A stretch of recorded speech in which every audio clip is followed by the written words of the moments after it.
Watching the film, I was, obviously a disappointing loss on the road. You keep battling and finding a way to have an opportunity to win games in the fourth quarter and coming up short. So, the message, we just got to find a way to finish in the fourth quarter and, make the plays that you have to make to win games. And I just very, very pleased with the way our guys keep fighting with all the adversity. They keep getting off the mat and they keep battling. But but the object of the game is to win, and that's what those guys want. They're coming up short. They're disappointed and they're frustrated. But we have 10 more days left to pour into it to find a way to get that win in the fourth quarter. And we're going to pour everything into these last 10 days and keep these guys fighting and competing and find a way to win this thing in the fourth quarter. Injuries coming out of the game. Jordan I think will be even better this week. He came out healthy, and I think he'll be even better moving forward. Jordan Ta'amu. Scotty Phillips, obviously, he sprained his ankle. He's going to be day to day. I don't know if he's going to be back or not. We'll just keep pushing. Still some swelling in there as of this morning, but we'll keep pushing and try to get him ready to go. Braylon Sanders was not able to go. He just couldn't push off to be effective. I think we'll have him back this week, though. A lot of bumps and bruises on defense, but there wasn't any major injuries. I think all those guys will be available. Moving on to Vanderbilt, tough place to play. A lot of respect for Coach Mace, what they've been able to do, and just really impressed. Their running back's a very, very good player, senior quarterback. Has some guys they they get the tight ends involved in it because they're so good in the run game, and then defensively, have a senior linebacker, Griffin, that's leading their team in tackles. He's very, very good. Josh Smith, the defensive end, he's another senior good player. So. Definitely going to have our work cut out for us going on the road. But I think the main thing is, hey, we got 10 days left together. Let's go finish this thing the right way. We'll take questions. Raise your hand, bring the mic to you. Coach, last week against South Carolina, it was you can only get 18 yards. You got yards this week, but then you could only get 3 points in the fourth quarter. I mean, what have y'all seen? Is there anything you can pinpoint besides, just the execution of what's going on in the fourth quarter? Well, I think when you're not winning games, there's a lot of things you go back and point to. But there's opportunities to win football, which we can't miss field goals. We can't turn the ball over in the red zone. Those things, they're big things that are glaring, obviously, when you're not winning games. So you just find a way to get off the field, not give up a deep ball. There's stuff all over. So it's not just red zone. It's just finding a way to not but every play is critical, and you don't know when those plays are going to happen. But there's a lot of things that happen. There's some issues with depth, some issues with injuries. But again, the object of the game is to find a way to win that thing in the fourth quarter. But you can point to a lot of different plays, I guess, to answer your question. Questions?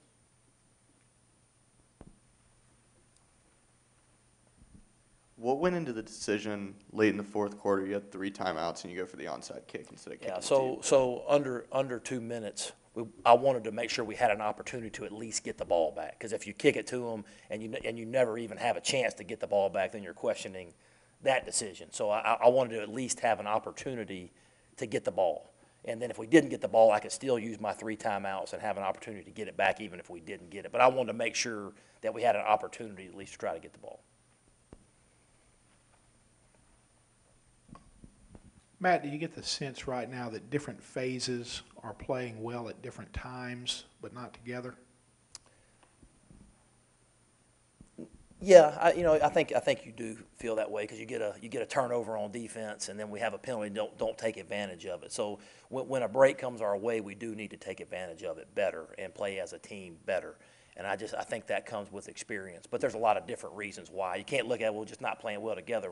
You have to look at the tape and find out why. And but I do think for these next 10 games, we do have to take advantage of every break that we get. If we get a turnover, we need to take it and go score. If we have the ball in the red zone with a chance to go up 10, we need to take care of the football and let's go up 10 going into halftime. So there's a lot of things that we can do better to help us win in these last 2 games. Getting to watch the tape, how did you feel that Isaiah and Eric played with Scotty out? Yeah, they did. They did good. I mean, there were some things on the perimeter. You missed Scotty's speed some, but very impressed. Isaiah broke some tackles. He did put 1 ball on the ground. He's got to be a little bit better ball security, but proud of the way they stepped up. I think Eric got 6 or 7 plays and did well when he was in there. You talked about the turnovers for the defense over here.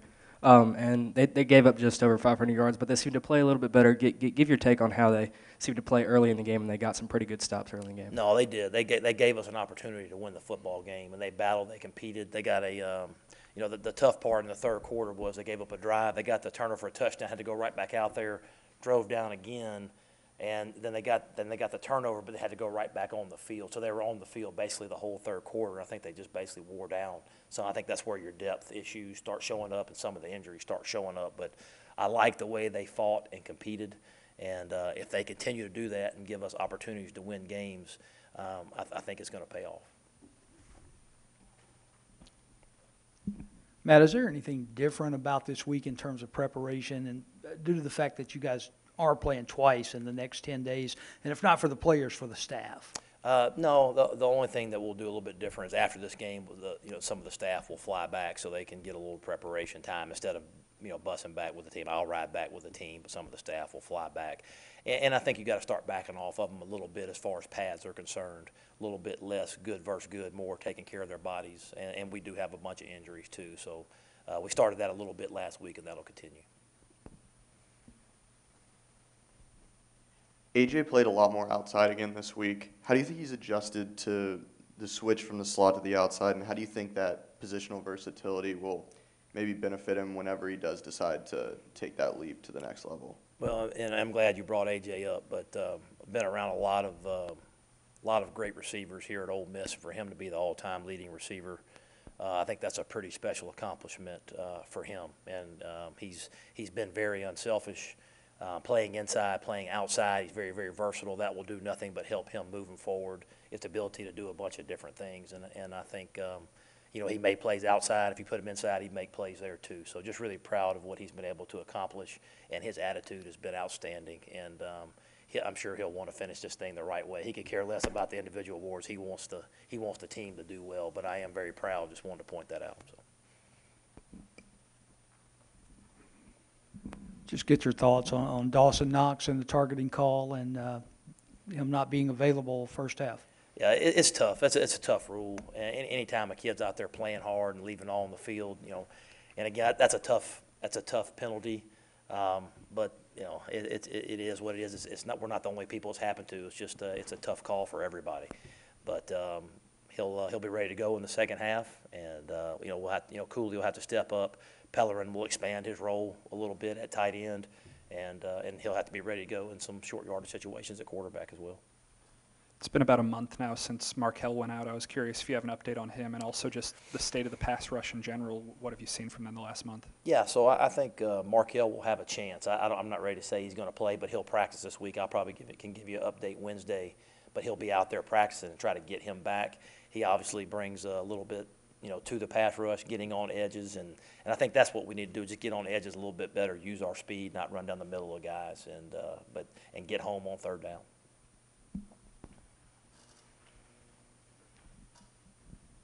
Matt, obviously you guys pass the ball a lot, but what does it say about AJ to be able to reach this mark in less than 3 full seasons? I mean, it's pretty amazing because some of the guys that he's passing were 4-year guys. So I think it's a tribute to him, just how hard he's worked. Obviously, the offense helps us, how much you get targeted in the offense and things like that. But I do think you still got to go out there and make those plays. For him to do it in such a short period of time really says a lot about him as a player.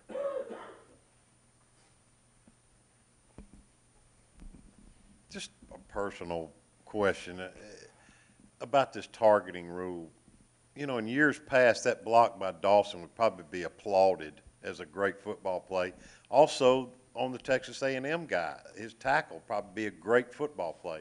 Now it's a penalty and a suspension. What's your thought on that?